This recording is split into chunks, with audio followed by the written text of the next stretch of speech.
If you are bad I am your dad, if you are not bad I am not your dad. கன்றாவியா இருக்கு. இவர்தான், இவருக்கு இதான் வேலை. லிங்கா லிங்கா பேபி பேடியா if you are bad I am your dad. இப்படிலாம் சொன்னீங்கன்னா ஏற்கனவே இருக்கிறவன்லாம் அன்சப்ஸ்கிரைப் பண்ணிட்டு போயிடுவான். If you are bad I am your dad. நீ பர்ஃபார்மன்ஸ் எல்லாம் பண்ண வேணாம், உன்னை பார்த்தாலே தெரியுது பைத்தியம் பூச்ச குரங்கன்னு.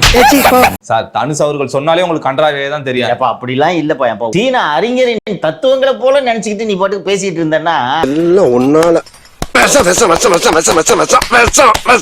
நீங்க தான் அப்படி சும்மா அவரை சாதாரண நினைச்சுக்கிருக்கீங்க. நீங்க தான் அப்படி சும்மா அவரை சாதாரண நினைச்சுக்கிருக்கீங்க. இப்படியே உசுப்பேத்தி உடம்ப ரணகலம் ஆக்கிட்டாங்கடா. நேற்று முன்தின பிறந்த நாள் நிகழ்ச்சி நடந்துச்சு. அவர் போயஸ்கான்ல அவர் வீட்டு முன்னாடி தலைவா வெளியே வா அப்படின்னு தொண்டர்கள் ஆர்ப்பரிக்கிறாங்க சார்.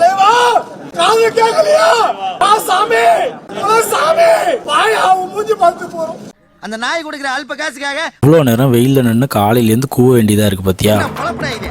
மிஸ் ஜெயலலிதாக்கும் ரஜினிகாந்துக்கு அப்புறமா அதிகமான கூட்டம் போயஸ் கார்டன்ல இவருக்கு தான் கூடுதான். சொன்னாங்களா உன்கிட்ட? ஆதவர்ஜுன் கூட அங்கதான் ஆபீஸ் வச்சிருக்காரு. சொன்னா கூட்டத்தை கூட்டிடுறாரு. ஓகேவா? சோடி போட்டுக்கிறோம்டா சோடி. வெளியூர்ல இருந்து ஆள் செட்டப் பண்ணி ஒரு 10 கேமராவை போட்டு அது எல்லாத்தையும் படம் பிடிச்சு கரெக்டா கட்டுவிட்டா. பாலிமர் சேனல், புதிய தலைமுறை எல்லாத்துக்கும் சேர்த்து மொத்தமா ஒரு பேக்கேஜ் பேசி இதெல்லாம் நியூஸ் ஆக்குற டெக்னிக் எல்லாம் பழைய காலத்து டெக்னிக். பழைய காமெடி பழசு. போயிருங்க. பாலிமருக்கு ஒரு பேக்கேஜ், புதிய தலைமுறையில் சத்யநாராயணவுக்கு ஒரு பேக்கேஜ், 24x7க்குலாம் ஷக்கிலனுக்கு ஒரு 25 லட்ச ரூபா கொடுத்தோன்னா போதும். அதுக்கு தான் உங்களுக்கு அட்வான்ஸ் கொடுத்துட்டு மேட்டர் சொல்லிட்டு போலான்னு வந்தேன். இந்தாங்க 1000 ரூபா. இப்ப நான் நேரம் அங்கதான் போறேன், என்ன ஃபாலோ பண்ணிக்க. நேற்று செந்தில் பாலாஜி அவர்கள் வீட்டுல திடீரென்று ரைடு நடத்தினாங்க. எஃப்ஐஆர் காப்பிலாம் வெளியே வந்திருக்கு சார். முன்னாள் அமைச்சர் செந்தில் பாலாஜி உள்பட 7 பேர் மீது வழக்கு பதியப்பட்டிருக்கிறது. நான் கூட இதெல்லாம் நடக்குமான்னு நினைச்சுக்கிட்டு இருந்தேன். ஆனா உண்மையாவே இதெல்லாம் நடக்க போகுது. தூக்கிட்டு போய் வச்சு பிதுக்க போறாங்க. ஐயோ நம்ம மைண்ட் அங்க போகுது.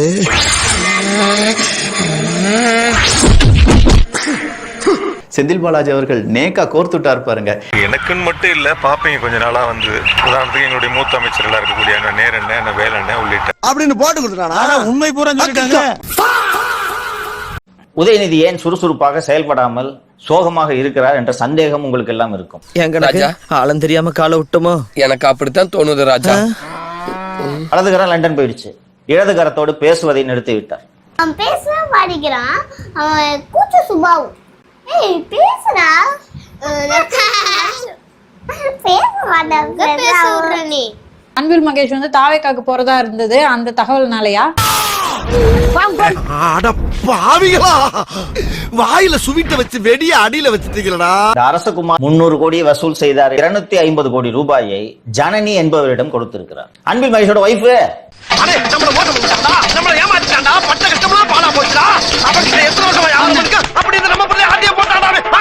இந்த 300 கோடி வசூல் பண்ணது எதுவுமே உதய்க்கு தெரியாது.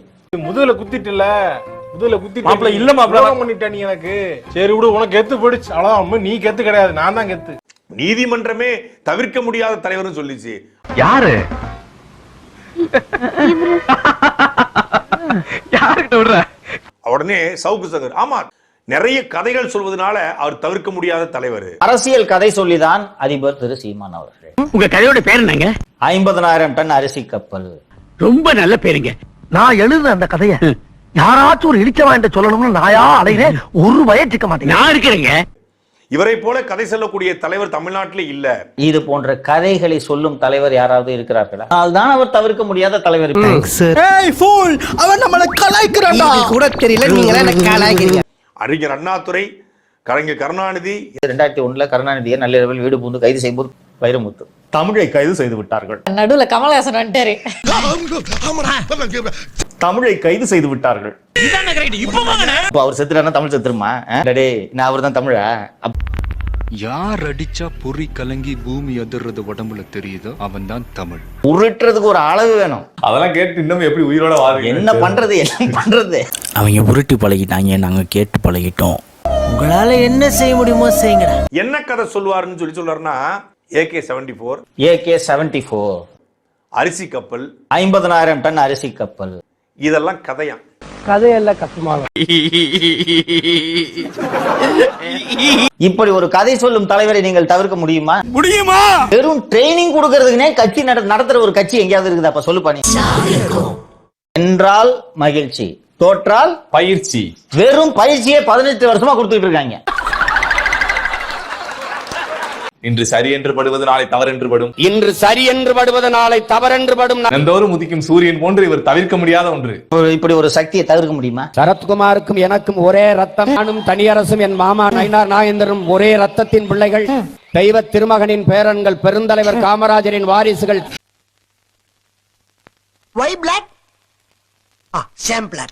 நண்பர்களே, இந்த வீடியோ உங்களுக்கு பிடிச்சிருந்தா லைக் பண்ணுங்கள், ஷேர் பண்ணுங்கள், கமெண்ட் பண்ணுங்கள், சப்ஸ்கிரைப் பண்ணுங்கள் அண்ட் ஆல்சோ மறக்காமல் ஹைப்பும் பண்ணுங்கள்.